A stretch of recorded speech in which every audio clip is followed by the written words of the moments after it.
Pessoal, bom dia a todos e a todas. A gente está iniciando mais uma série dos nossos webinars do PRH 9.1, que é o Programa de Recursos Humanos da ANP para a formação de engenheiros civis, e a gente tem um pouquinho da área de petróleo, né? E hoje a gente tem a felicidade de convidar um engenheiro que eu considero um dos maiores especialistas da área de geotecnia offshore, que é o engenheiro Cláudio dos Santos Amaral. O Cláudio, só para vocês terem uma ideia, pessoal, ele trabalhou mais de 30 anos na área de geotecnia aplicada à área offshore, certo? Ele trabalhou inicialmente na Petrobras, na área de engenharia propriamente dito. Então, ele acompanhava as coletas de campo, e acompanhava os projetos de detalhamento executivo das instalações offshore da Petrobras. Depois ele foi convidado para vir para trabalhar no Centro de Pesquisa da Petrobras, onde ele atuou basicamente tanto na área de P&D, como também na área de projeto, porque quando ele estava no CEMPES, ele atuava diretamente com o pessoal, tanto da exploração e produção, como o pessoal da engenharia, no acompanhamento dos projetos, e aí ele trouxe todo um conhecimento para a gente, toda essa parte de estaca-torpedo, ele ajudou a aprimorar, ele acompanhou as fundações dos BSRs, dos boiões, que foram críticas, pessoal.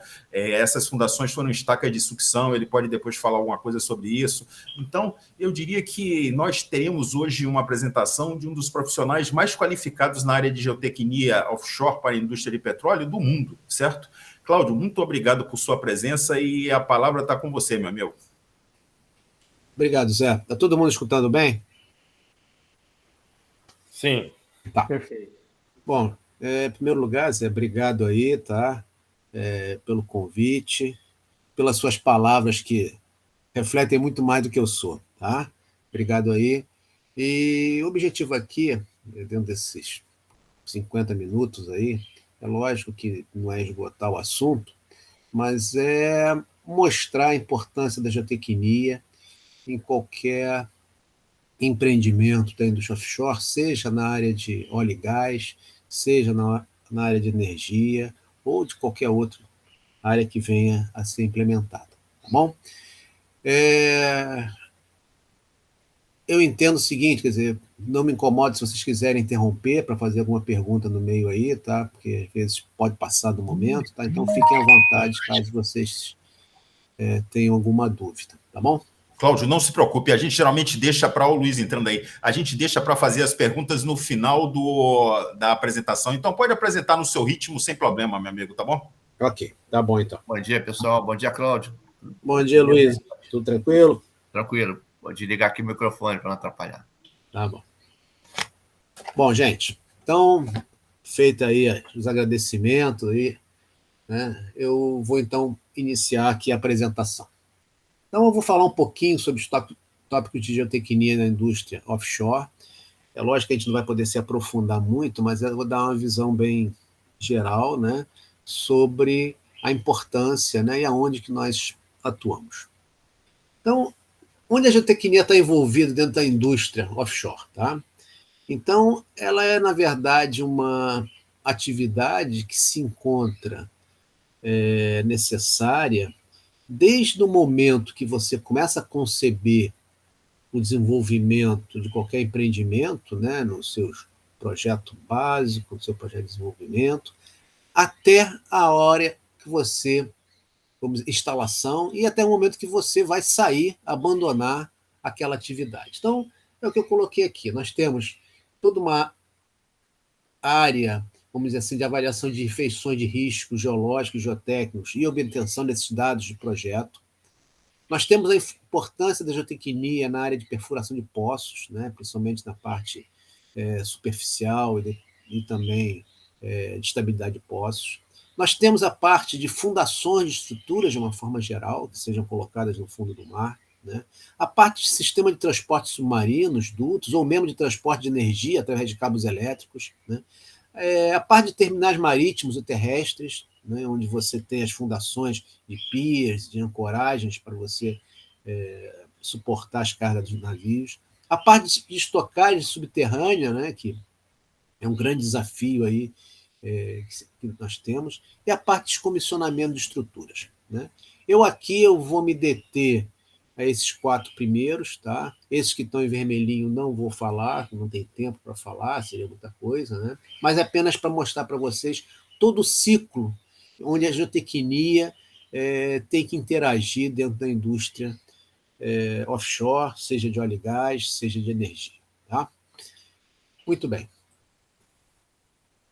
Primeiro, para a gente conseguir mitigar qualquer risco, né, de qualquer empreitada offshore, é fundamental a gente conhecer aonde que a gente vai trabalhar. Né? O que a gente, qual é o tamanho do problema que a gente vai enfrentar? Né? Exatamente para que a gente não venha sofrer surpresas, né, ao longo aí do desenvolvimento.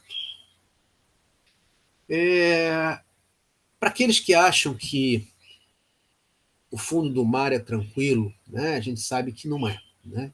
E aí é importante, quando você vai fazer qualquer avaliação de locações, conhecer o que tem lá no fundo. Né? Porque esse fundo ele pode ser formado por diversas feições que possam ou dificultar ou mesmo impedir a colocação. Então a gente tem que investigar se tem algum indício de movimento de massa, tá? Ou seja, taludes submarinos também escorregam da mesma maneira como a gente tem os taludes subaéreos. Então a gente tem que garantir que a região seja segura, que tenha um coeficiente de segurança adequado, né?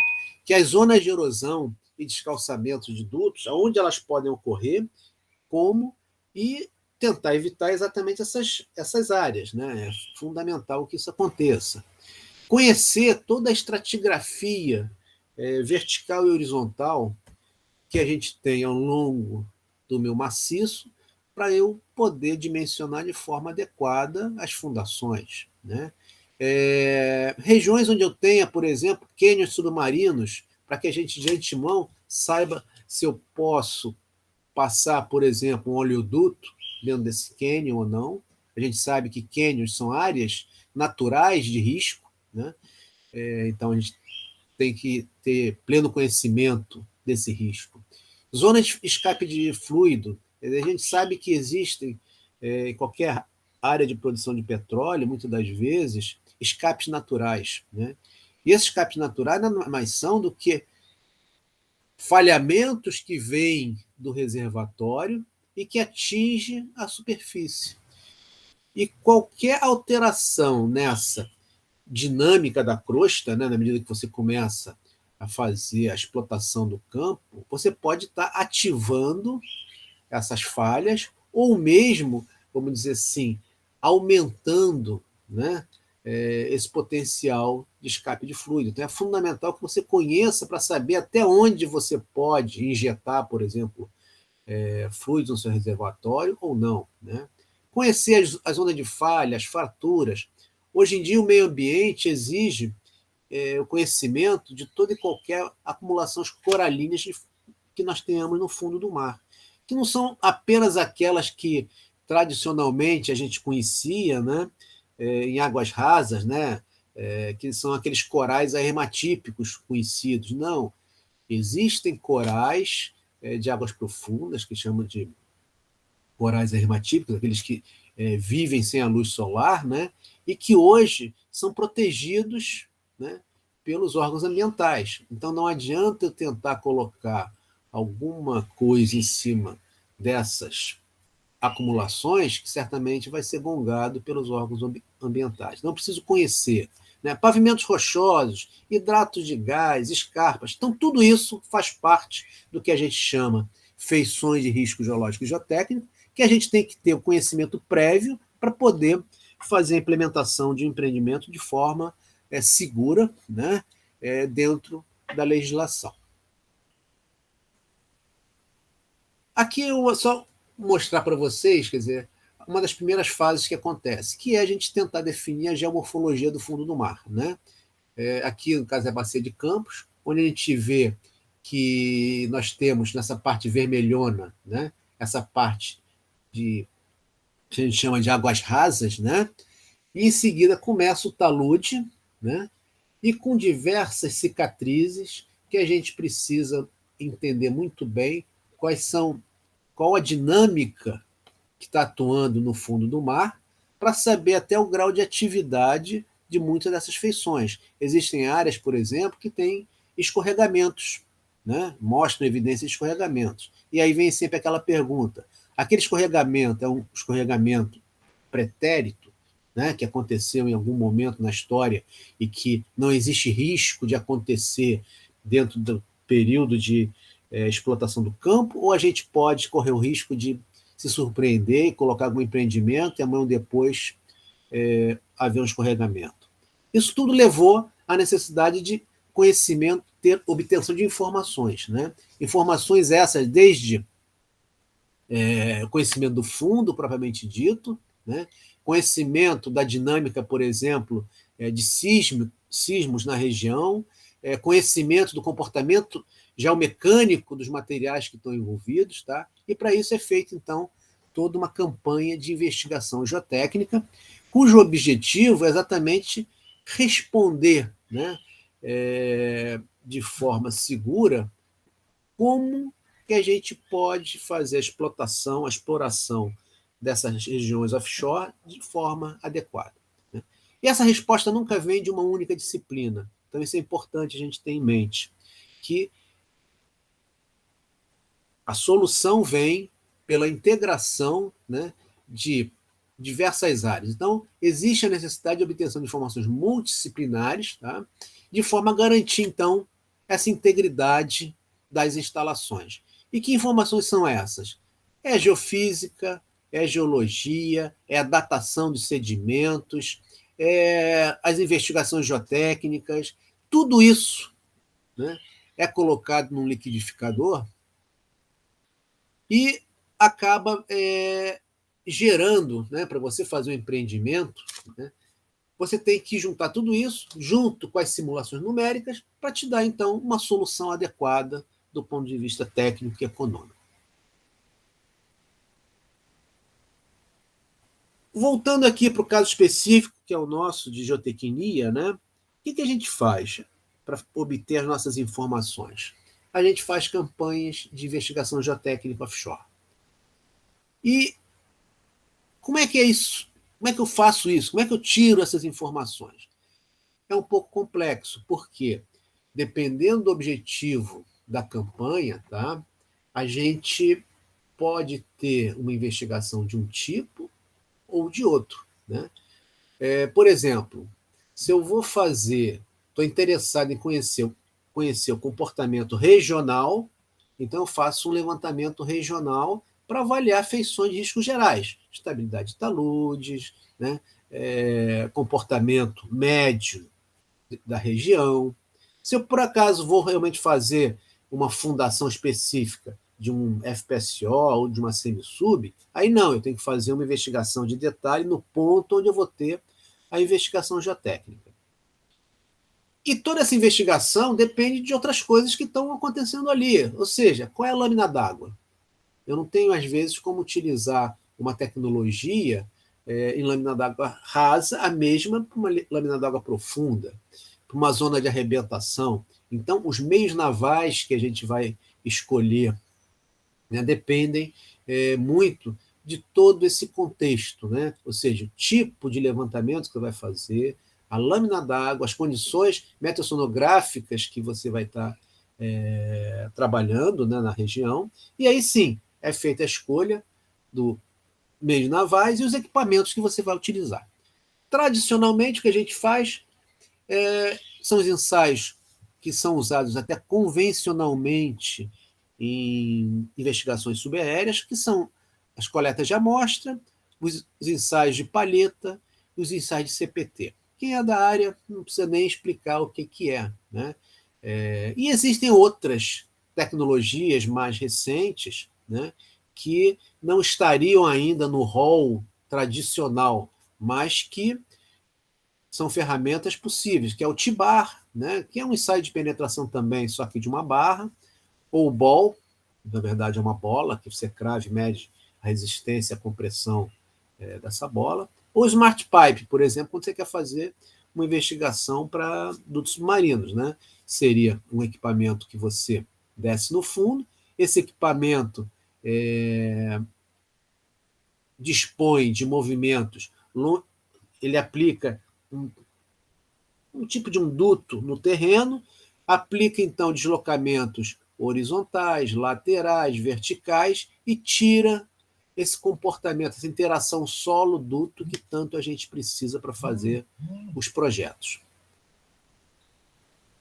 Como eu falei, tá, o meio naval ele depende muito da lâmina d'água. Então, só para mostrar para vocês o que não adianta eu ter uma bazuca para atirar numa formiga, né? Então, cada caso tem uma arma específica, tem um equipamento adequado. Então, por exemplo, para águas rasas e abrigadas, nós temos aí equipamentos submersíveis, que eu coloquei alguns aí, como esse da Geoforma, que foi feito lá no Porto do Rio Grande, esse sino de sondagem, que na década de 70 foi muito usada, inclusive para a ponte Rio-Niterói, quem passa por ali, toda a investigação da ponte foi feita com um sino de sondagem, onde era pressurizado, você descia um equipamento igual ao equipamento de terra dentro dele, o mergulhador entrava dentro do sino e aplicava ar comprimido e fazia a sondagem, ou as plataformas autoelevatórias, tá? Então, são meios navais que são utilizados aí para fazer essas sondagens. Quando você está falando em região de zona de arrebentação, é um outro equipamento completamente diferente. Talvez eu diria que talvez seja a região mais difícil de investigar. Quando você vai fazer, por exemplo, um shore approach, um furo horizontal, né, para você passar o escoamento, né, um duto que venha do mar para o continente, né? E aí você tem que vencer essa zona de arrebentação. Muitas das vezes o pessoal opta por fazer um furo horizontal. E aí, como é que eu vou investigar o que eu tenho no subsolo para poder adequar qual a melhor técnica de perfuração a ser utilizada? Eu tenho que investigar, né? E é uma investigação cara, né? Então, as únicas alternativas disponíveis até o momento é o que a gente chama de uma plataforma autoelevatória tipo caranguejo, né, que chama de walking jackup, né? Então, na verdade, é uma plataforma com 8 pernas, então ela fica apoiada com 4, avança 4, levanta as outras 4, e assim ele vai caminhando por dentro da zona de arrebentação e até a locação de interesse, né? E aí, então, existe uma sonda que fica em cima da plataforma e você faz a sondagem. Outra tecnologia recente, que na verdade importou um equipamento que a gente usa para águas profundas, é esse Tracked Portable Remote Operated Drill, que nada mais é do que um sistema de perfuração e ensaio geotécnico que foi montado em cima de um crawler, né? E aí você então consegue caminhar por dentro dessa zona de arrebentação, chegar até a zona de interesse e fazer a investigação. Logicamente que também existem condições ambientais mínimas para ele poder operar.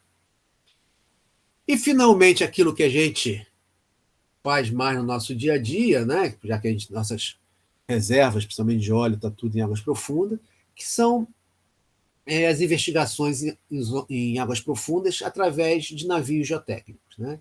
Esse navio você pode utilizar ou um sistema com uma coluna de perfuração, semelhante ao que se faz em poço, né? Perfuração de poço, onde você tem uma torre em cima do barco. Essa torre tem um sistema de compensação de movimento, exatamente para não transferir movimento do barco para o terreno, né? E aí você vai coletando a amostra e fazendo os ensaios, CPT, Ovênio, coisa do gênero. Ou então, esse sistema que a gente chama de seabed, na verdade, você desce um equipamento já com uma coluna montada, né? E faz toda a investigação necessária.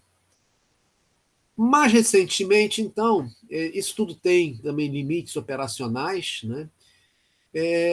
Foi desenvolvido um novo sistema que é o Drilling Seabed, né? Que é uma sonda marinizada, né? Que vocês estão vendo aqui, que ela é baixada no fundo do mar, né? E a partir do momento que ela assentou no fundo do mar, através dessa trípode, né, desses três pés, né, ela se nivela e começa, então, a fazer toda a coleta de amostra, toda cravação de ensaios de penetração com medições de resistência, através de um sistema controlado do barco, né? Todo marinizado, como se fosse através de um sistema de robótica, né? Utilizando basicamente uma tecnologia de ROV. Nada mais é do que um equipamento de perfuração marinizado, né? Ou seja, ele trabalha lá no fundo do mar. E a ideia é exatamente que esse equipamento ele consegue desconectar todos os movimentos do barco, né, em relação ao fundo do mar, e consegue ter amostras de excelente qualidade.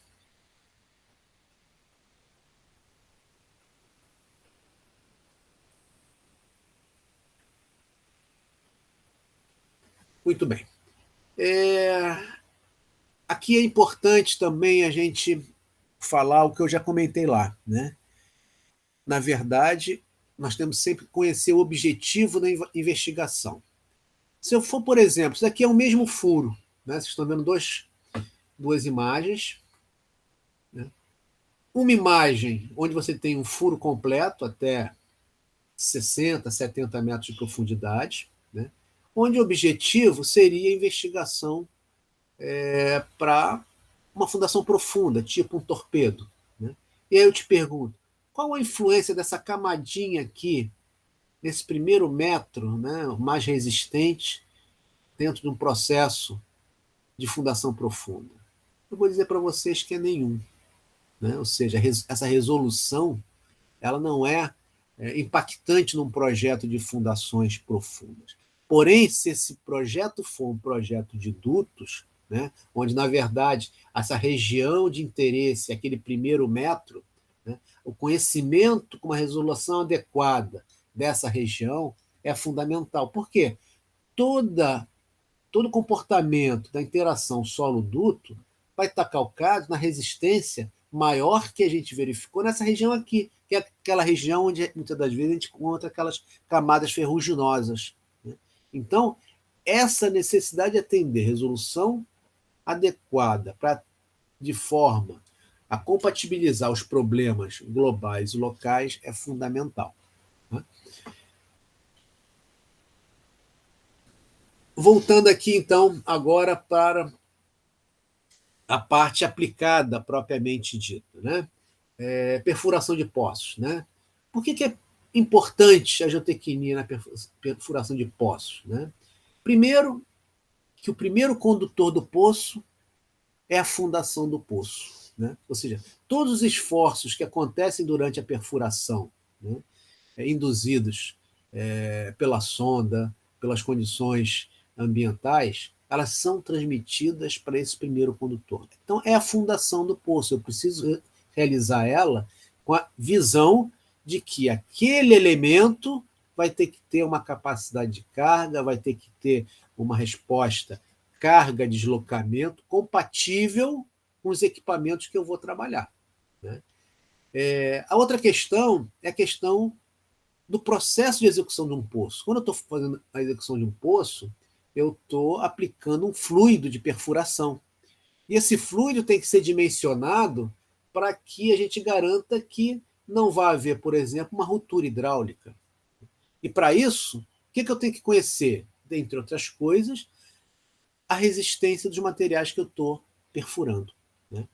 É necessário fazer o quê? Analisar a estabilidade do poço, saber qual é a pressão mínima que eu consigo perfurar de forma a evitar que ele feche, mas eu preciso saber também qual é a pressão máxima que ele pode suportar para evitar que ele frature a formação, né? A geotecnia também está presente aí na avaliação dos esforços que, eventualmente, rochas evaporíticas, que são as rochas salinas, né, podem promover nos revestimentos que eu vou colocar quando eu for fazer a cimentação do meu poço. Então, mais uma vez, a geotecnia atuando aí, sendo necessária para responder alguns questionamentos técnicos, né? Voltando aqui para a nossa área agora mais específica de fundações, né?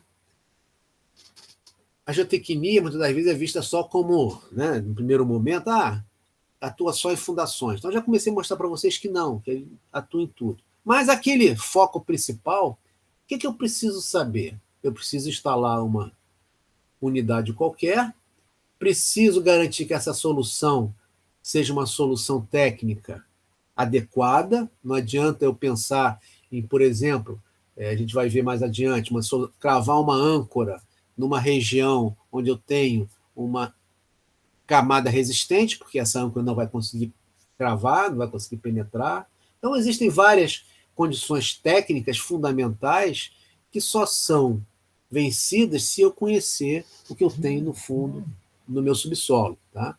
A questão também fundamental, que norteia tudo, a questão de custos, né? Ou seja, quanto custa, qual é a melhor solução econômica e financeira a ser aplicada.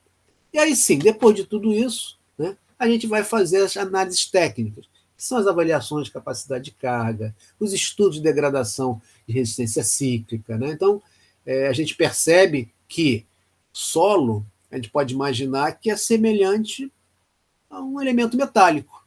Ele tem problema de fadiga. Né? A resistência dele não é simplesmente aquela estática que a gente está acostumada. Ela pode haver uma diminuição de resistência na medida que você aplica diversos ciclos. Então, dependendo do carregamento, dependendo do tipo de estrutura, dependendo da finalidade, eu tenho que estudar esses efeitos, né, que ocorrem. Outra questão, a questão de cravabilidade, ou seja, eu tenho que garantir que aquela solução ela é exequível. Não adianta eu projetar uma estaca para penetrar 50 metros, se a energia que eu tenho disponível para colocar esse elemento de fundação a 50 metros não for adequado. Eu tenho que dimensionar, por exemplo, um martelo, né, que consiga garantir aquilo. Então, todos esses estudos têm que ser feitos com base nas informações geotécnicas. E pensando lá no futuro, né, que às vezes as pessoas até negligenciam. Eu tenho que pensar que um dia eu vou ter que tirar aquilo do fundo. E como é que eu vou tirar aquilo ali? Né? Qual é o esforço de remoção que eu vou colocar? Hoje em dia a gente já começa a se deparar sempre com esses questionamentos. Só para a gente voltar um pouquinho no passado, né? Então, para aqueles que ainda têm muito cabelo, né? Quando a gente começou em lâmina d'água, onde as soluções de fundações eram soluções de estacas convencionais, né, que se utilizavam em terra, que eram estacas cravadas tradicionais. Né? A única coisa que a gente adequava era a condição agora offshore. Né? E aí o que se fazia era o quê? Análise de capacidade de carga, análise de recalque, fazia as previsões de cravabilidade, fazia todos os estudos necessários de ganho de resistência com o tempo, né? Já que a gente estava trabalhando no material calcário, que é um material bem diferente, que acontece nessa região dos trópicos, né? Que, em geral, só existia no Brasil, na Austrália, alguma coisa. Né? Então, nós tivemos que desenvolver algumas tecnologias para entender o comportamento desses materiais, e só através de investigação. Né? E aí nós fomos para águas profundas. E aí diversos tipos de unidades foram pensadas, meios navais diferentes, semissubmersíveis, FPSOs, SPA, né? Ou seja, uma gama, mas todos eles precisam ser ancorados. Né? E essas ancoragens, elas inicialmente, elas tinham uma concepção de uma ancoragem convencional do que se fazia para qualquer unidade flutuante, né? Onde a distância, o diâmetro de ancoragem era o equivalente a cerca de 3 vezes a lâmina d'água. Se você imaginar que a gente estava indo em lâminas d'água cada vez mais profundas, nós começávamos a ter, então, um congestionamento de fundo muito significativo. Então, pegando aqui um exemplo de um campo, né, no caso é o campo de Marlim, se nós fôssemos utilizar o sistema convencional, nós teríamos esses círculos verdes escuros aqui como sendo as áreas de ancoragem. E aqui vocês começam a reparar o grande congestionamento de fundo que a gente começava a ter. E aí foi necessário, então, ter um desenvolvimento de uma outra solução de ancoragem que adequasse às necessidades de águas profundas, que foi o sistema chamado TOTLEG, né? O sistema de raio encurtado, né? Onde a gente passa a ter, então, uma ancoragem que em torno de uma vez e meia a lâmina d'água, né? E aí surgiu um grande desafio para a indústria offshore, né? Que era desenvolver pontos fixos de ancoragem que suportassem componentes verticais também de tensão. Por quê? Porque as âncoras que eram utilizadas originalmente, elas tinham o conceito de só resistir cargas horizontais. Então, eu tinha que passar a ter agora um novo elemento estrutural de fixação da ancoragem no terreno, só que agora resistindo não só a componentes horizontais, mas componentes verticais também. Houve um grande desenvolvimento. Inicialmente, então, utilizou as estacas perfuradas e cimentadas, né? Utilizando tecnologia de perfuração convencional, vinha com uma sonda, fazia um furo, colocava o elemento estrutural, fazia a cimentação, e aí você disponibilizava o ponto. Só que essa solução é uma solução muito onerosa, né? Porque utilizava um elemento que é uma sonda de perfuração, né? E isso a gente sabe que é caro. E aí, então, surgiu uma nova tecnologia que era a estaca de sucção, né? As estacas de sucção, então, foram utilizadas aí durante muito tempo, que eram estacas de grande diâmetro, comprimento da ordem de 5 metros, mais ou menos, né? E comprimentos na faixa de, no máximo, 20 metros, onde ele era uma solução onde você instalava facilmente, com elementos navais bem simples, como se fosse uma estaca convencional, só que com topo fechado e uma bomba. Você começava a esgotar a água de dentro da estaca, criava uma componente vertical para cravação, e essa estaca, então, cravava dentro do terreno, e aí você passava a ter um elemento de fundação onde você fazia análise de cravabilidade para ver qual a pressão máxima que você precisava, a subpressão que você precisava aplicar para poder cravar, fazia uma análise de capacidade de carga para ver, então, o dimensionamento, tanto geotécnico como estrutural dela, né? Ou seja, quanto que ela suportaria do ponto de vista geotécnico e qual seria o dimensionamento para ela suportar aquelas cargas, né? E, finalmente, você fazia o contrário também, ou seja, qual a carga necessária, ou seja, qual a pressão que eu tenho que colocar de volta lá dentro, no caso de eu ter necessidade de fazer a retirada da minha estaca, né? Então, isso foi desenvolvido, foi aplicado em diversas plataformas. Depois vieram outras soluções que foram desenvolvidas, tá? Chamadas âncoras VLA. A âncora VLA foi um desenvolvimento que a indústria de âncoras fez no sentido de criar âncoras que suportassem não mais apenas componentes horizontais de carga, mas também componentes verticais, ou seja, âncoras que tivessem a capacidade de se enterrar dentro do terreno, né? Então, foi desenvolvida em laboratório e depois amplamente testada com o apoio da Petrobras, de forma a viabilizar essa solução. Então, os desenhos, as imagens aí, né, os filmezinhos mostram o que foi cada uma dessas soluções, né, no sentido de mostrar para vocês. Todas elas têm prós, têm contras. Na verdade, a gente não pode considerar nenhuma solução como uma panaceia que vai resolver tudo, né? Então, isso é importante, está na cabeça de todos, né? E depois de algum tempo, né, devido a principalmente custos, né, a própria Petrobras acabou desenvolvendo. Desculpa que avançou. Acabou desenvolvendo, então, as estacas torpedo, né, que são fundações de fácil instalação, com elementos navais que nós tínhamos aqui, né, onde nós não utilizávamos, então, equipamentos de custo muito elevado, onde você utilizava a própria gravidade para fazer o lançamento dessa estaca. E todo esse lançamento ele é feito utilizando, no início, uma garrafa instrumentada para avaliar o comportamento desse lançamento, né?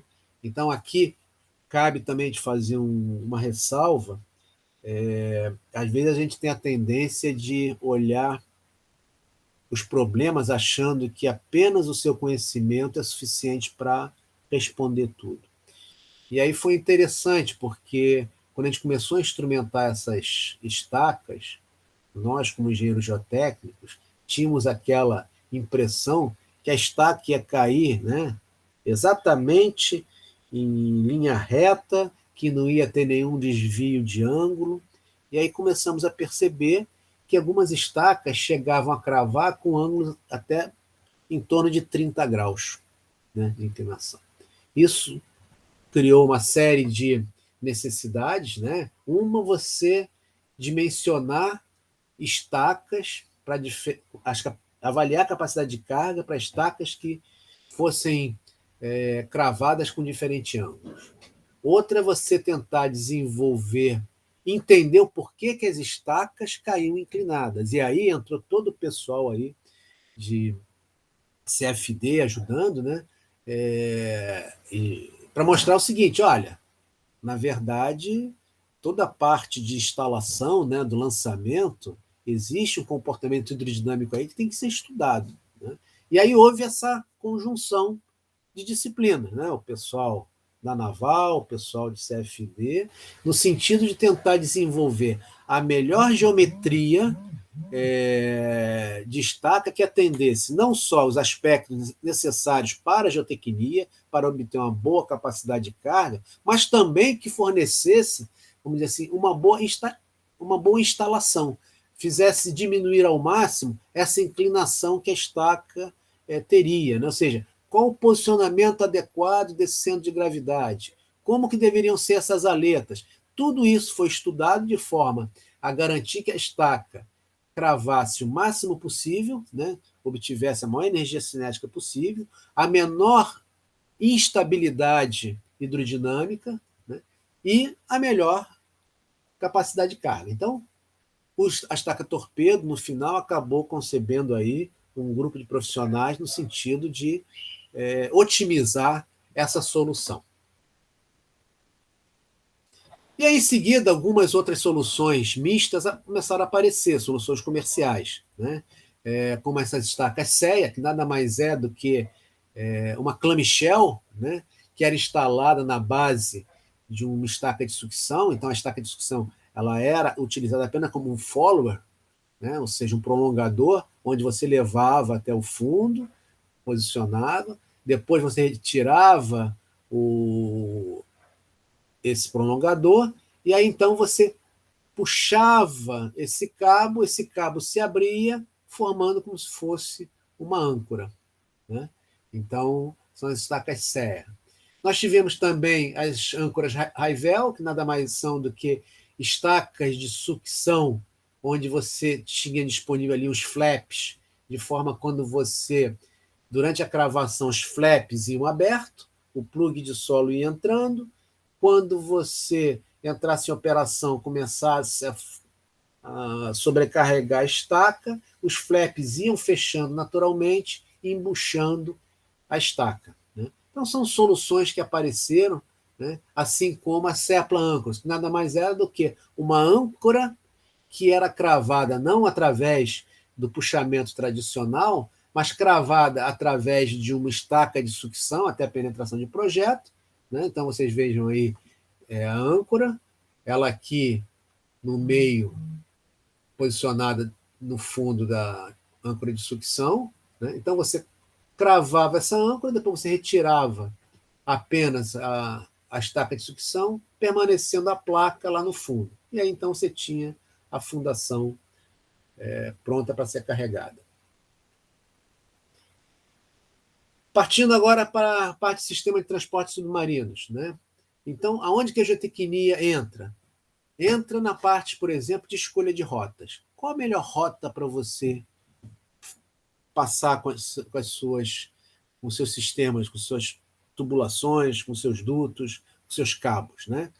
Regiões onde tivesse mais seguras, né? Ou seja, um coeficiente de segurança adequado quanto à estabilidade da luz, para você não correr o risco de ter um escorregamento e danificar o teu elemento. Regiões onde você não tivesse tanto problema de erosões, por exemplo, ou de ocorrências de vão livre. Então, a escolha de rotas ela é fundamental no projeto, de forma a você posteriormente diminuir, não só para você garantir a segurança, mas você futuramente diminuir até o seu CAPEX, né? Ou seja, o seu custo de manutenção, né? Um duto que atravessa regiões onde você vai ter muito problema de movimentação do fundo marinho, você pode estar certo que você vai ter que conviver eternamente com problema de erosão, calçamento de linhas. Então, a escolha é fundamental. Uma escolha adequada no início do projeto ela é imperiosa, né? A questão de projeto de dutos aquecidos, eu vou mostrar rapidamente aqui que ocorreu um fato que alertou, né, a indústria do petróleo a necessidade de você considerar os dutos não apenas como um elemento hidráulico, né? Na verdade, você tinha que considerar o que estava ao redor dele, o solo, né? Toda a parte de estabilidade hidrodinâmica das linhas também, principalmente em regiões de lâmina d'água rasa, né? Estudo de erosão e calçamento, estudo de shore approach, tudo isso a geotecnia ela atua, né? E aqui só para a gente mostrar para vocês, quer dizer, esse problema de duto submetido a carregamento térmico, ele data aí do inícios aí, final dos anos 90, início dos anos 2000, onde nós tínhamos um duto até em lâmina d'água rasa, aqui no Rio de Janeiro. Em 97 nós tivemos uma flambagem vertical, né? Você vê aqui, ó, Baía de Guanabara, o duto flambou, está aqui um inspetor em cima da linha, né, verificando exatamente essa flambagem. O que aconteceu? Ao flambar verticalmente, esse duto saiu de dentro do eletrólito, causou uma corrosão na geratriz superior e um vazamento. Erroneamente, né, por desconhecimento, as pessoas disseram o seguinte: como é que eu faço para ele não flambar verticalmente? Eu aterro aqui em cima, e aí ele não vai mais subir. Fizeram isso. Só que a natureza também fez um outro papel, que foi ancorar, por exemplo, na saída aqui da Baía de Guanabara, através desse rio, ancorou o duto nessa região. E aí o duto, agora, ele não flambou mais lateralmente, ele flambou mais verticalmente, ele flambou lateralmente. E em 2000 nós tivemos o grande acidente que fez mudar, eu diria, toda a indústria do petróleo nessa perspectiva do que é um duto transportando fluidos aquecidos, né? Então, só mostrando exatamente aquilo que eu falei, aqui era a saída, isso daqui no passado, quando foi construído, isso era um canal aberto, não tinha assoreamento, a natureza assoreou a saída do canal, o ser humano assoreou lá na chegada da Reduc, e aí, um belo dia, flambou lateralmente aqui na saída, como vocês veem aqui nessa foto, né? O que é isso? É uma análise de interação solo-duto, né? Se a gente imaginar, o que acontece? Um duto livre para expandir, quando você aplica temperatura e pressão, ele se expande livremente. Se você tivesse ele completamente enterrado, você vai ter o quê? Ou seja, completamente restrito a movimentos, você vai aplicar uma temperatura e ele vai só aquecendo, aumentando as tensões na parede do duto e não vai se deformar. Agora, e se você tiver um duto onde você tenha uma região ancorada, né, as regiões ancoradas, o que vai acontecer? Você vai desenvolver uma flambagem, né? Ou seja, uma deformação lateral ou vertical. E aí você pode ter uma ruptura, dependendo se você não tiver esses conceitos bem amadurecidos para você avaliar o projeto, conhecer bem essa interação solo-estrutura que se dá através dos atritos, né? Saber como que esse duto vai estar ancorado ou não. Então, aqui só mostrando aqui dentre vários experimentos que nós fizemos, um bem rudimentar, mostrando o efeito da temperatura, né? Ou seja, um duto convencional, né? Onde eu ancorei esse duto. Uma outra alternativa que foi o zigue-zague, né? Onde eu, na verdade, eu criei alças pré-determinadas. E aí você vê aumentando a temperatura e o duto flambando, né? Se esse solo aqui não tiver capacidade de carga suficiente para suportar essa flambagem, ele vai acompanhar e pode até concentrar toda a deformação térmica num único ponto, levando ao problema que aconteceu específico lá do acidente. Tá? Deixa eu acelerar um pouquinho.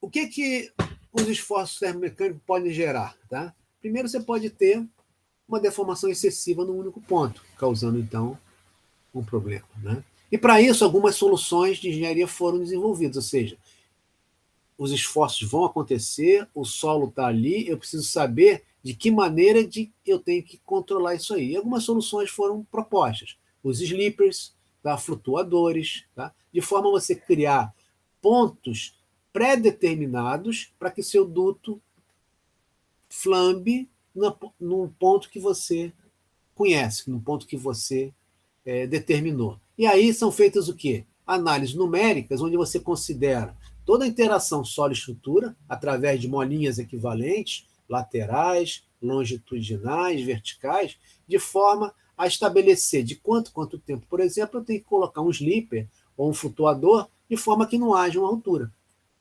Então, aqui, só mostrando aqui a inspeção de um ROV, tá? Que isso ocorre, né? Ou seja, aqui eu imagino um sonar, mostrando aqui o lançamento inicial, e aqui o duto flambando exatamente em cima do slipper. Tá vendo aqui? O slipper aqui. Aqui também a região onde foi colocado os flutuadores. Ele flambando na região dos flutuadores. Então, em se conhecendo o fundo do mar, né, as características geotécnicas, você consegue fazer um projeto seguro. Da mesma maneira, para a interação solo-riser, existem dois pontos críticos no riser. Um é lá no topo da embarcação, e o outro é no touchdown point. Né? Então, é fundamental que se conheça esse comportamento da interação solo-duto, ou seja, como que a curva carga-deslocamento vai se desenvolver ao longo dos movimentos laterais para que você possa dimensionar adequadamente a sua estrutura. Shore approach, né? Essa região de chegada em terra, né, ela pode ser feita de duas formas. Ou através de uma escavação e o enterramento desse duto, que é o chamado pre-dredge e post-trench, né? Ou através do HDD. Todas essas formas, para que eu desenvolva esse projeto, eu tenho que saber o que eu vou enfrentar. Para isso, investigações geotécnicas são necessárias. Projeto geotécnico é necessário. Imagina que eu vou fazer um furo debaixo do mar, onde a cobertura do terreno é muito pequena, então eu tenho que garantir o quê? Que a própria pressão que eu estou fazendo a minha perfuração seja uma pressão controlada, dentro de parâmetros adequados, de forma a evitar que o fluido faça uma ruptura hidráulica e acabe atingindo o fundo do mar, né? Inutilizando o meu furo. Então, são estudos onde a geotecnia atua diretamente, para isso a investigação geotécnica é fundamental. Estudo de estabilidade hidrodinâmica. Mais uma vez aqui, a gente sabe que isso em lâminas d'água rasas acontece muito, né? Os esforços de onda e corrente atuam sobre dutos. E esses esforços podem ser de tal magnitude que pode deslocar o duto de local. E o que eu tenho que fazer? Eu tenho que, de alguma maneira, conhecer não só as correntes e os esforços ambientais que estão atuando, né? Mas também pensar em formas de mitigar esses movimentos, né? Através ou do aumento do peso linear, ou através da construção de trincheiras, ou através de colocação de matrix em cima dos dutos, né, para você conseguir conter essas instabilidades que possam vir a ocorrer. Vãos livres. Nós estamos trabalhando sempre em zonas que têm uma dinâmica presente.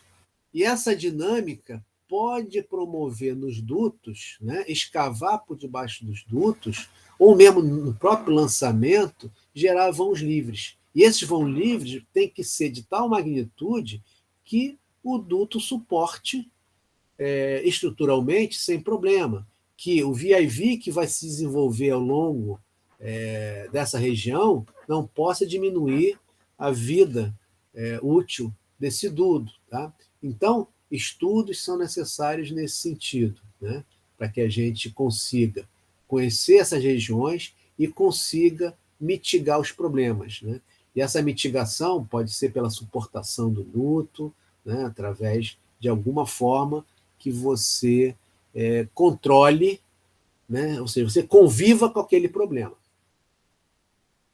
Da mesma maneira, você pode ter erosões, né? E essas erosões se dão em fundações, se dão em dutos, né? Se dão em manifolds, e eu tenho que conviver com isso, né? Ou seja, a engenharia tem que trabalhar pensando que essas ações hidrodinâmicas vão estar atuando e que, de alguma maneira, eu vou ter que estar convivendo com ela, né?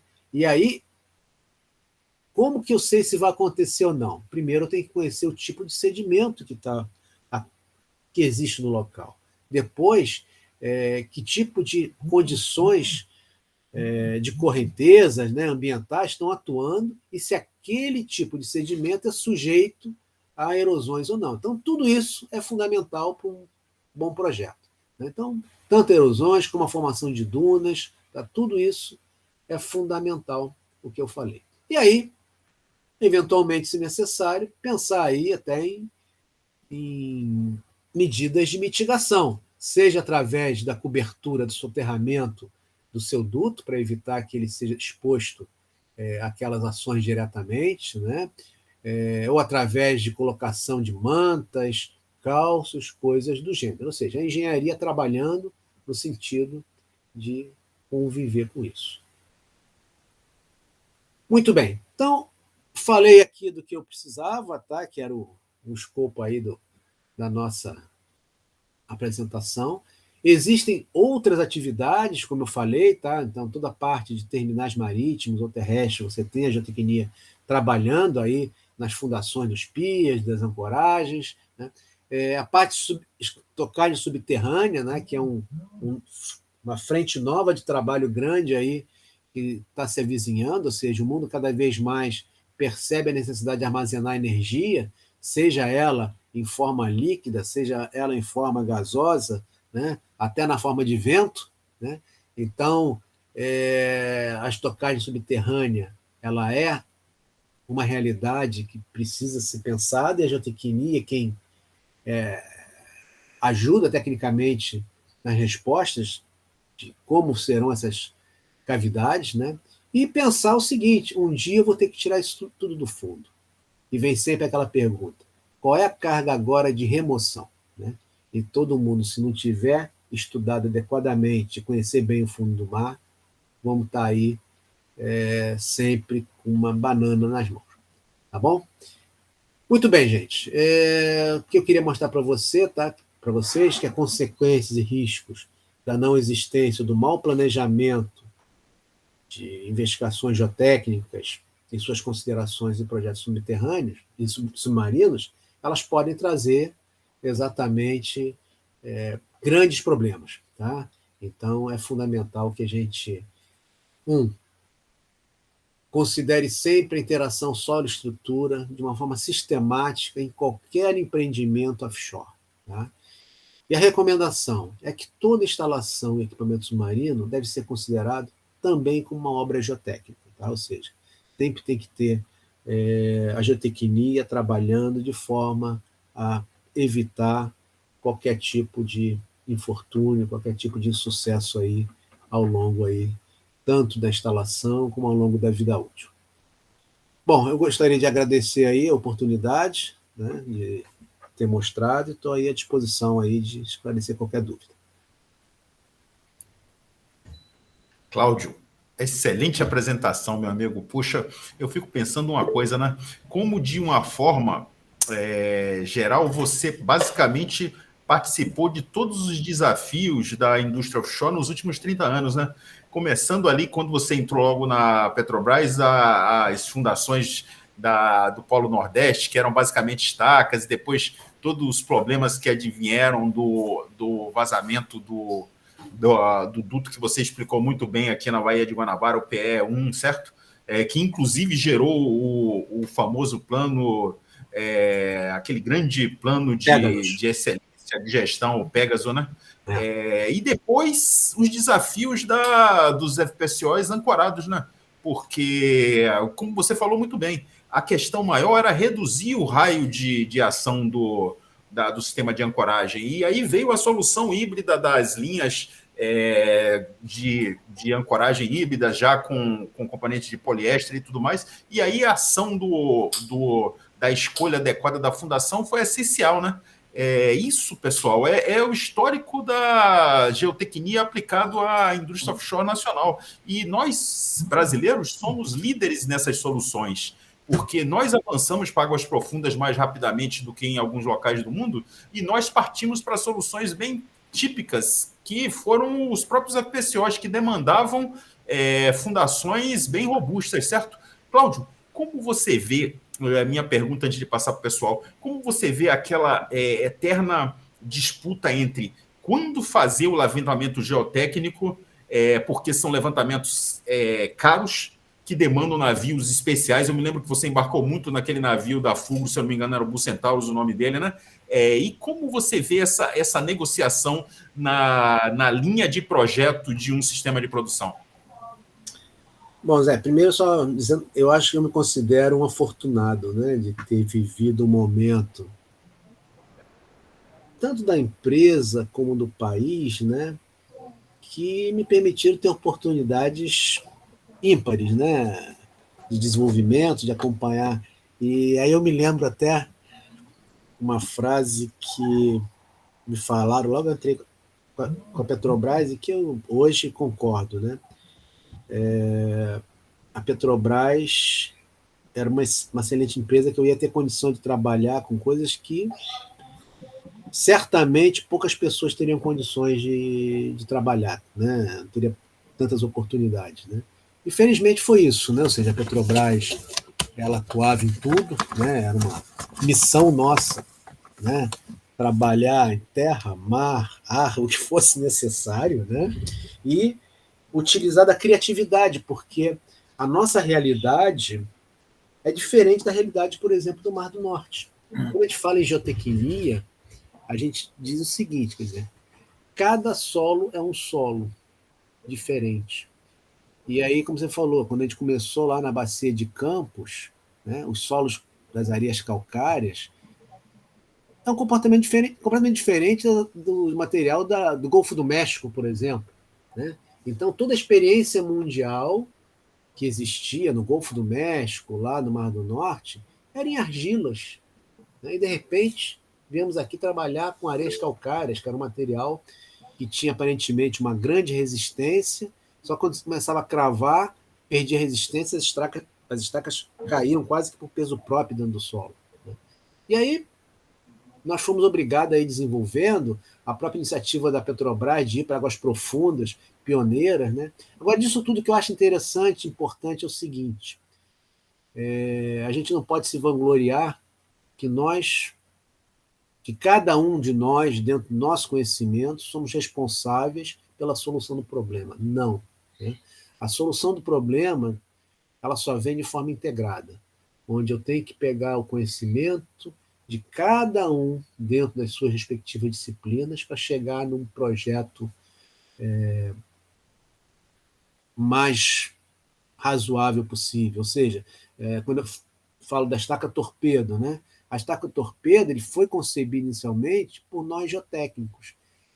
Mas depois se viu o seguinte, olha, ele precisa ter todo um trabalho hidrodinâmica, né?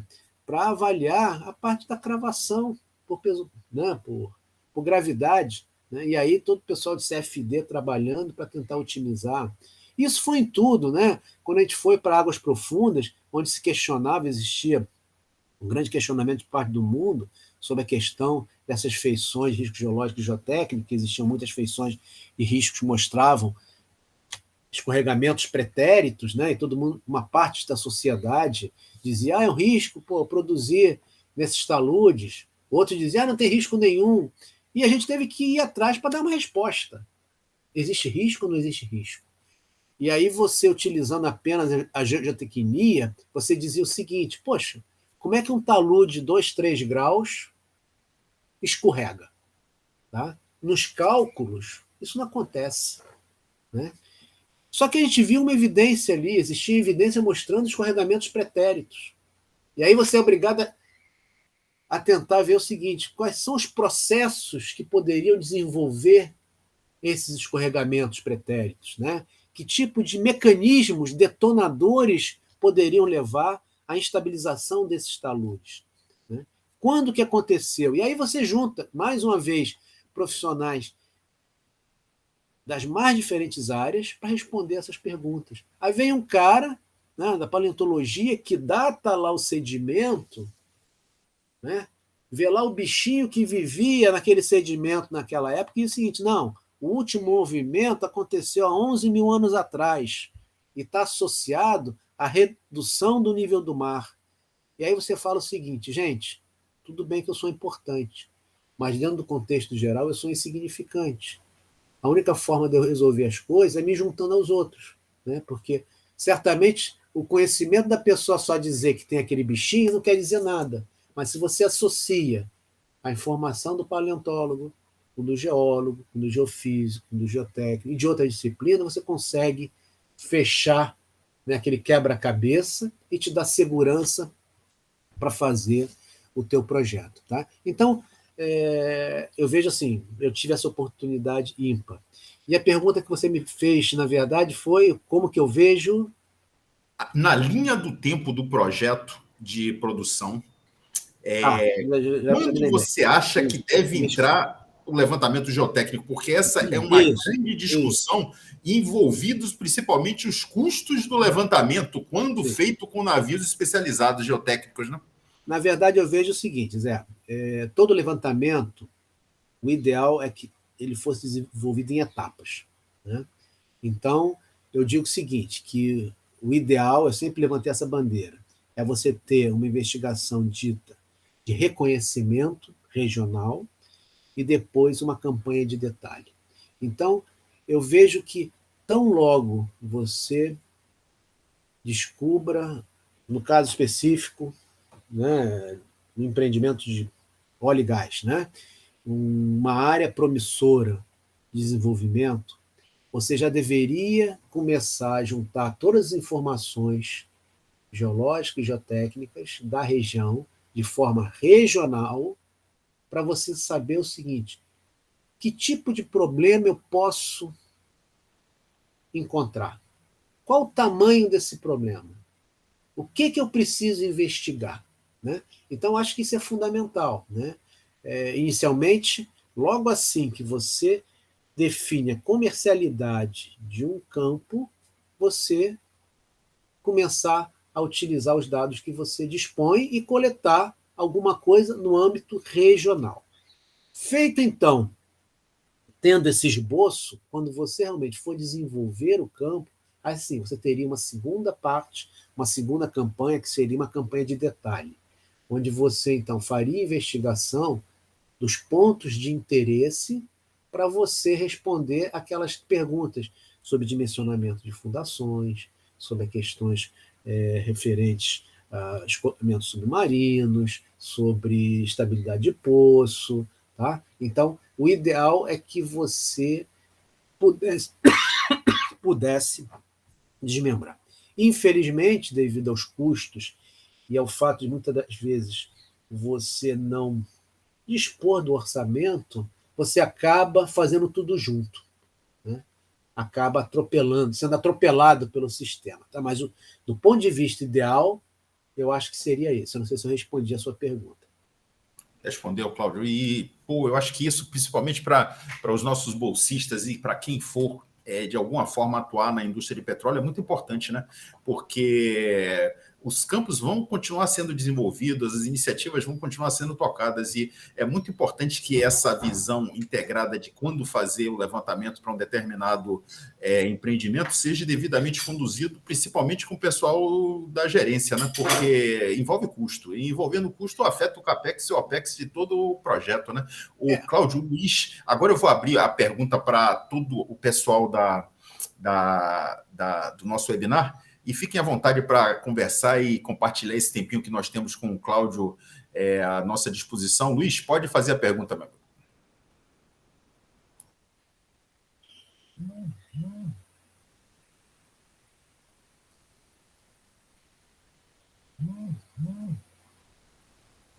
O Luiz está no mudo.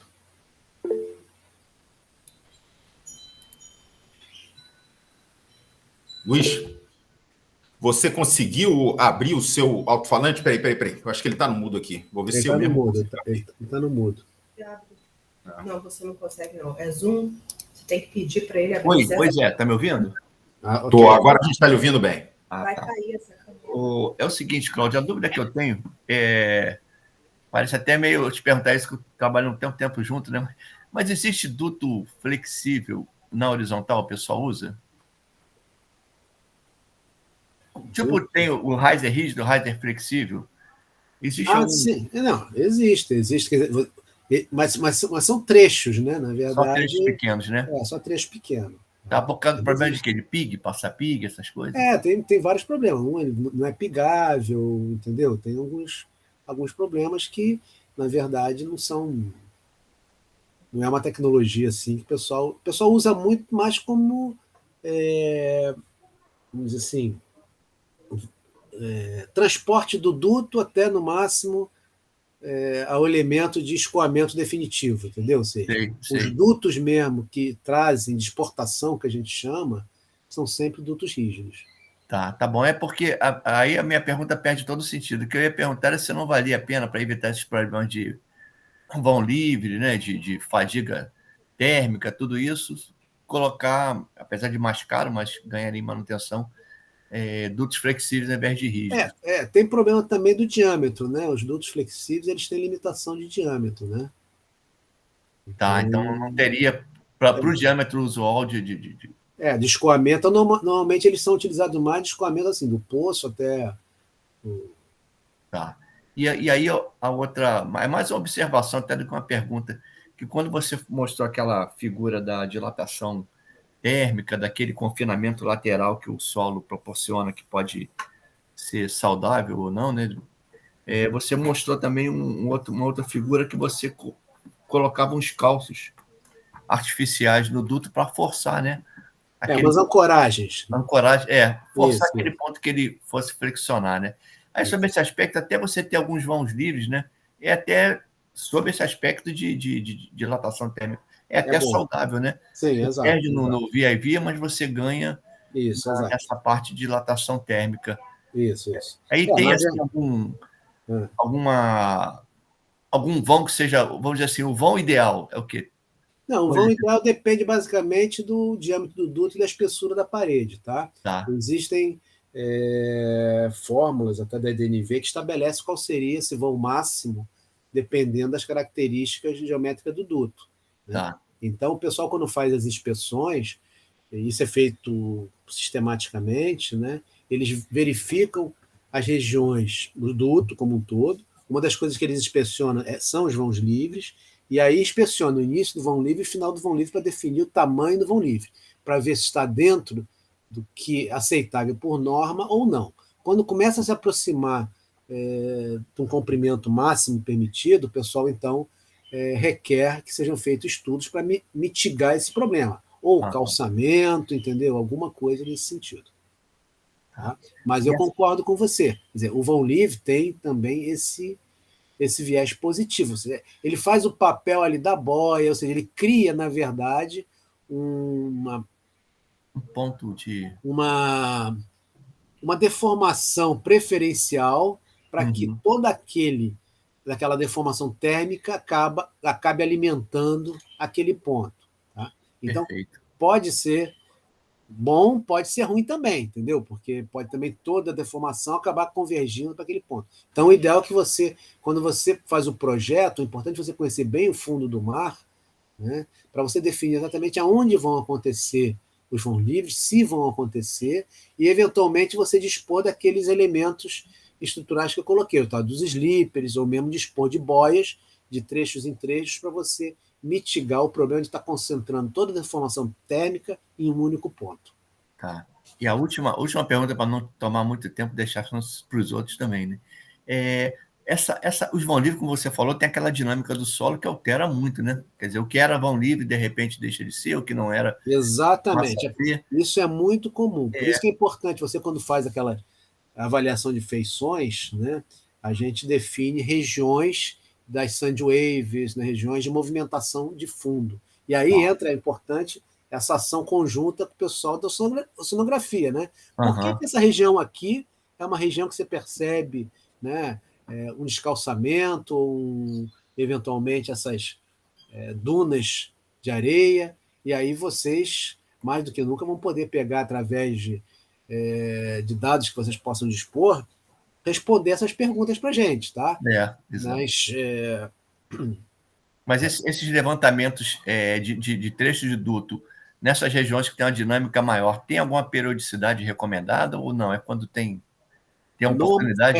Normalmente, nos padrões, tá, se definem períodos mais curtos de inspeção.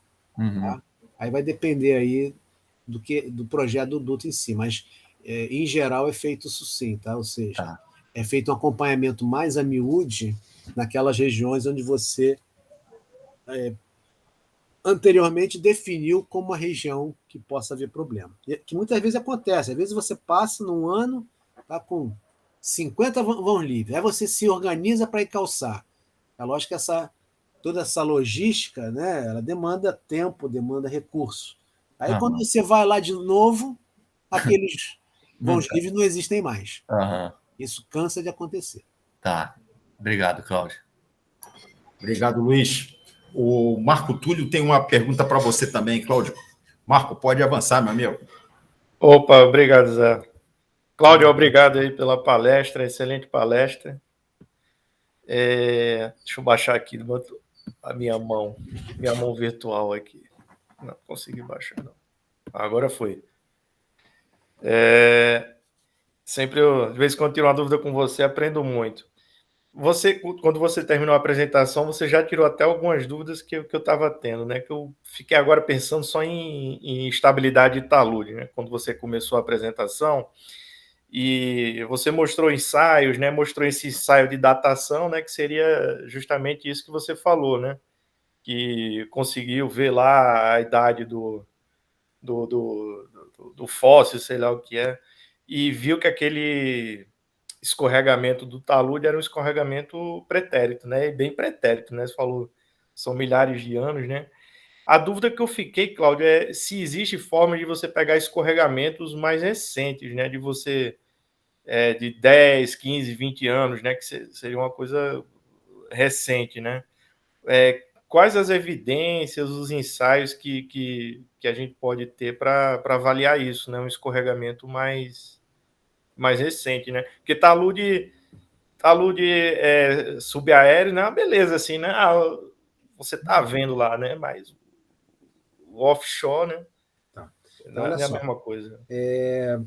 Todos os escorregamentos que a gente já viu e normalmente até testemunhou, né? Na verdade, você inicialmente define essa zona de escorregamento através do imageamento por sísmica, né?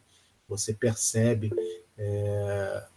todo o terreno, todo ramoquizado, né? Então você consegue avaliar que ali foi uma região de movimento de massa. Em geral, o que você faz? Você, inclusive, coleta a amostra e vê realmente toda a mistura na estrutura, a estrutura está toda mexida. E é feita, então, a datação. Essa datação, existem várias formas de se fazer a datação. Dependendo do período de tempo em que aconteceu, você vai utilizar uma tecnologia ou outra tecnologia. Tá? Essa que eu falei dos nanofósseis é uma delas. Existe, por exemplo, em períodos mais curtos, como você falou aí, de 10, 20 anos, que é o carbono 14. Tá? Então também tudo é radiocarbono também, então, né? Não, o radiocarbono ele pega exatamente esse período mais curto. Né? Então, o pessoal ele diz o seguinte, olha, é mais recente, cada um pega um período. Por exemplo, o nanofóssil pega no máximo 4.000 anos. Então, ele é mais recente que 4.000 anos. Aí você pega, então, vai mandar para o carbono 14 para tentar diminuir. O que a gente já viu é que a maioria esmagadora dos escorregamentos que a gente tem ocorreram em nível de mar baixo. Tá? Então, onde, na verdade, os bichinhos, né, comiam muito O2 em vez do O3, né, aquela questão toda devido à glaciação. Né? Então, é assim que o pessoal vê. Então, eles têm lá as técnicas, e para cada período correspondente, e vamos dizer assim, o carbono 14 ele é bem mais preciso, entendeu? O dos foraminíferos ele te dá uma margem grande. Olha, é mais velho que tantos mil anos. Né? Então, essa resolução depende da tecnologia que você adote. Tá? Eu não sou a pessoa adequada a te dar todas as explicações, mas eu posso dizer isso. Na verdade, o pessoal tira dos sedimentos e manda fazer esses ensaios que existem várias formas. Tá? Obrigado. A datação também pega a coisa mais recente. Né? Pega a coisa recente, sim. Pega a coisa recente. Bacana. Tá bom? Obrigado, Cláudio. Tem até gente aí estudando. O Ricardo estava fazendo isso. Tinha até uma proposta, não sei se avançou ou não, de estudar, inclusive, efeito de tsunamis aqui no Brasil. Né? Então, tem muita gente que diz que já houve e tal, e aí você utiliza uma tecnologia já mais curta, né? Uma coisa até interessante que eu estava lendo aí, eu estava lendo algum livro de geotecnia, só fazendo um parênteses aí dessa coisa histórica, né?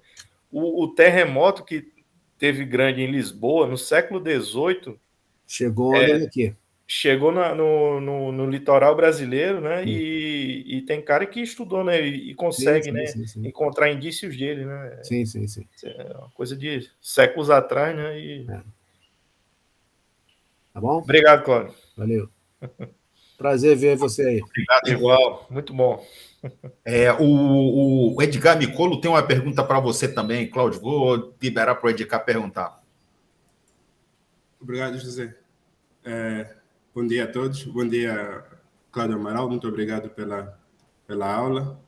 Acho que eu venho trabalhando com modelos numéricos de solo, mas poucas vezes tive o prazer assim de conversar diretamente com o geotécnico. Então, para mim, é um prazer assistir à sua palestra e, eventualmente, ter alguns equívocos que vai se tendo, né? Porque não sendo um profissional diretamente ligado à geotecnia, mas trabalhando com modelos de solo e interação solo-dutos. Né? Bom, primeiro eu gostaria de perguntar, né, que você falou, até referenciou várias vezes na questão do, mais assim, uma curiosidade, do descomissionamento, que você disse, né, que os modelos, né, você prever a capacidade de carga, qual é a carga necessária, a resistência necessária para você remover esses equipamentos ora instalados. A minha pergunta, assim, bem leiga mesmo, é no sentido de que a perturbação, você tirando esses equipamentos, a força que você vai usar para tirar esse equipamento, não acaba sendo mais prejudicial, porque acho que isso é mais uma questão ambiental, né? Não acaba sendo mais prejudicial ao próprio ambiente do que você deixando ele, por exemplo, uma âncora lá no fundo do mar? Edgar, obrigado aí pela pergunta. Na verdade é o seguinte, a gente vive num mundo onde você cria compromissos, né? Então, quando você faz um projeto e apresenta o projeto para os órgãos ambientais, você se compromete a deixar o terreno nas mesmas condições que você encontrou. Tá? Então, existe esse compromisso. Eu concordo com você, e existe muita gente que alega exatamente isso, que deixar uma estaca no fundo do mar é menos prejudicial do que você eventualmente fazer algum trabalho que pode estar revolvendo tudo, né? E causando mais perturbação do que se deixasse lá, né? Esse é um argumento daqueles que não querem tirar, que eu acho até razoável, tá? Não vou dizer que não seja razoável, não, tá? A outra é do tecnocrata lá que diz, não, está escrito aqui que você vai ter que tirar, né? E aí sempre fica aquela briga, né? Do cara que tem a lei a seguir, né? E você aqui que tem que justificar, né? A verdade é o seguinte, se você não conseguir justificar que o teu mal é muito pior, né? Retirar é muito pior do que deixar, você vai ter que tirar. E aí você, para tirar, existe um custo. Você vai ter que dimensionar equipamento, tudo isso. Então é isso que eu digo que a gente às vezes tem que se preocupar. Por exemplo, um duto. Teoricamente você tem que tirar o duto. Por mais que você diga, não, eu fiz a limpeza do duto e tal, mas o cara pode chegar e falar, não, eu acho que tem que tirar tudo daí. E aí você vai ter que tirar esse duto e saber qual é essa força de sucção que agora, né, o solo vai impor ao duto para você poder arrancar, né? Ok. Hoje é aquela coisa, quando a gente começou, né, e aí eu falo a gente, não é nem só vestindo a roupa da Petrobras, não, que apesar de não estar mais lá eu ainda visto, mas é todas as companhias de petróleo, né? Hoje, essa questão de retirada, né, de equipamentos do fundo é uma realidade no mundo inteiro, né? Sim. Ou seja, tirar plataformas, você tem que tirar, né?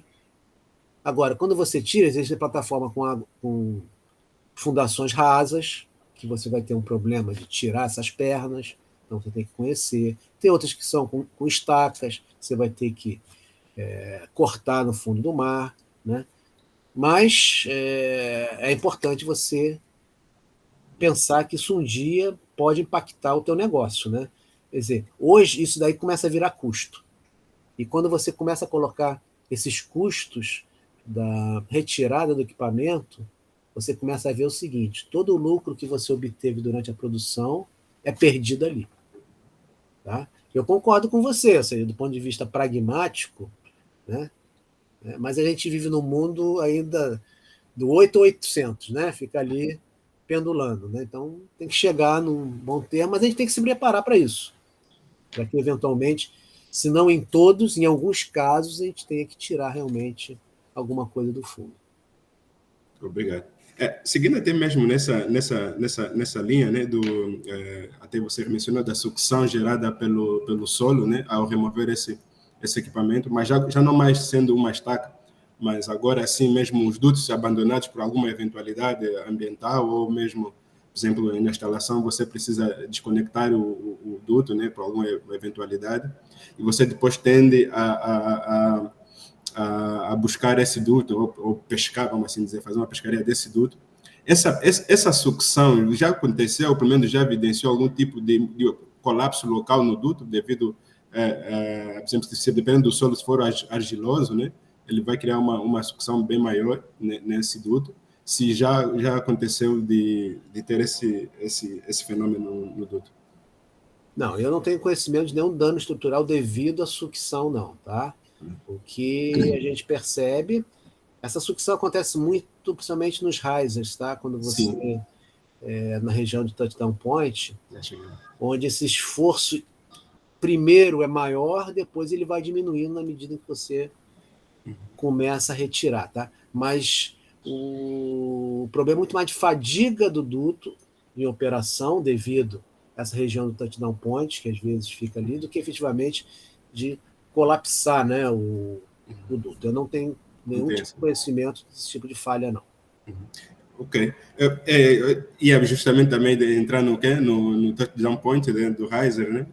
Na verdade, até é um dos focos que eu tenho estudado. Eu queria saber, né, se essas valas, né, que são geradas até, por exemplo, nesse touchdown point, que também vir a gerar essas próprias sucções, etc.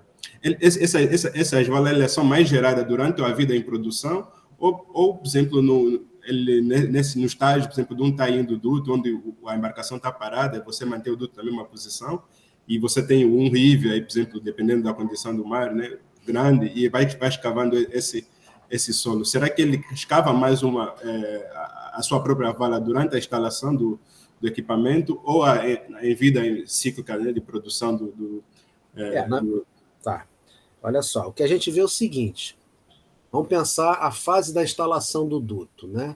Isso a gente vê claramente que, ao longo da instalação, a condição de lançamento que ele é feita, seja pelo equipamento, seja pela condição ambiental, ou por problemas operacionais, vai dizer se o duto vai estar mais enterrado ou menos enterrado ao longo da sua geratriz. Então, às vezes, depois que você faz a sua instalação, você faz o survey e observa que tem regiões que o duto ficou muito enterrado e outras bem menos. Sim. E aí você vai avaliar o porquê daquilo, o histórico, você vai ver que onde ele está enterrado foi exatamente quando houve a troca de uma junta, ou quando teve qualquer problema operacional no barco de lançamento, que aí teve que ficar parado na mesma posição muito tempo, né?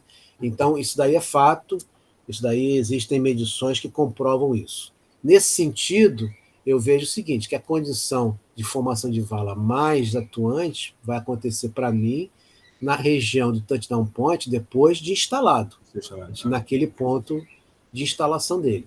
Tá? Que é uma vala que a gente sabe que ela é dinâmica. Né? Uhum. Ela está ali, eventualmente vem uma tormenta, ela pode levantar o duto e levar para uma outra posição, ele volta a cavar uma nova vala. Né? Então, mas eu acho que vai ser nessa região. Ok, seguindo essa mesma linha, né, da tormenta, que eu vou botar a pergunta que eu tinha, a última, na verdade, para dar espaço aos outros. Há evidências de scoring nessas valas do touchdown point? Se, por exemplo, é preocupante, por exemplo, para a indústria ou para um duto em operação, você se preocupar com o scoring dentro da vala do TDP, gerada no TDP? Não, a parte de erosão na região do TDP não é nada muito significativo, até porque, em geral, você está em lâminas d'água muito profundas, né? Sim. Essas erosões, elas são vistas muito mais em águas rasas, né? Em regiões onde essa dinâmica do fundo é mais forte. Em geral, eu acho que não é o preponderante, não. Acho a parte da erosão de fundo, no caso de TDP de riser, não. Ok. Muito obrigado, Cláudio Amaral. Valeu, Edgar. Valeu. Excelente, Edgar. Pessoal, uma das coisas mais importantes das nossas apresentações e webinars é essa interação realmente entre os alunos, os bolsistas e os nossos profissionais especializados, né? Porque é uma oportunidade, por exemplo, o que o Cláudio resumiu em 50 minutos, eram disciplinas que eles davam entre 16 e 24 horas, no mínimo, nos cursos de formação. Então, muita informação em curto espaço de tempo. Você viu que ele não conseguiu entrar em detalhes de equipamentos, de métodos numéricos e programas específicos, não dá. Entendeu? Mas o importante é o seguinte, todas as vezes que a gente faz um webinar, eu coloco o contato do palestrante na nossa área de avisos, certo? De notas, de chat, de tal forma que vocês podem ficar à vontade para contactar o Cláudio, eventualmente no futuro, através de e-mail, e fazer perguntas específicas, convidá-lo para, eventualmente, colaborar em algum trecho do seu trabalho de pesquisa, entendeu? Todos os nossos palestrantes têm exatamente essa abertura de colaborar para que a gente continue desenvolvendo uma coisa que faz parte do nosso negócio, né? E eu realmente gostaria de lhe agradecer, Cláudio, a apresentação foi muito boa. As nossas apresentações são gravadas e vão ficar disponíveis num site que a gente está acabando de montar, especificamente para o PRH9, vai ficar muito legal, vai ter a sua apresentação, a do Beto, a do Ferrari, a do Daniel. O Daniel falou muito bem sobre as simulações de CFD de destaque torpedo que você levou, né? E eu te mantenho informado, e espero que essa seja a primeira apresentação que você faça para a gente, e ao longo do ano que vem a gente vai voltar a lhe incomodar e propor alguma coisinha diferente, onde você possa se aprofundar em algum assunto mais específico, entendeu? Muito obrigado, Cláudio. Nada, eu que agradeço a oportunidade, tá, de estar em contato aí com vocês, tá? Me coloco à disposição para ajudar no que for possível, estou aqui pronto aí a qualquer momento, tá bom? Muito obrigado, pessoal. Obrigado a todos, obrigado ao Cláudio. E estaremos com o Thiago Sten na próxima sexta-feira falando sobre risers de perfuração, pessoal. Um abraço a todos, hein? Abraço, pessoal. Bom fim de semana para todo mundo. Abraço, pessoal. Obrigado, um abraço.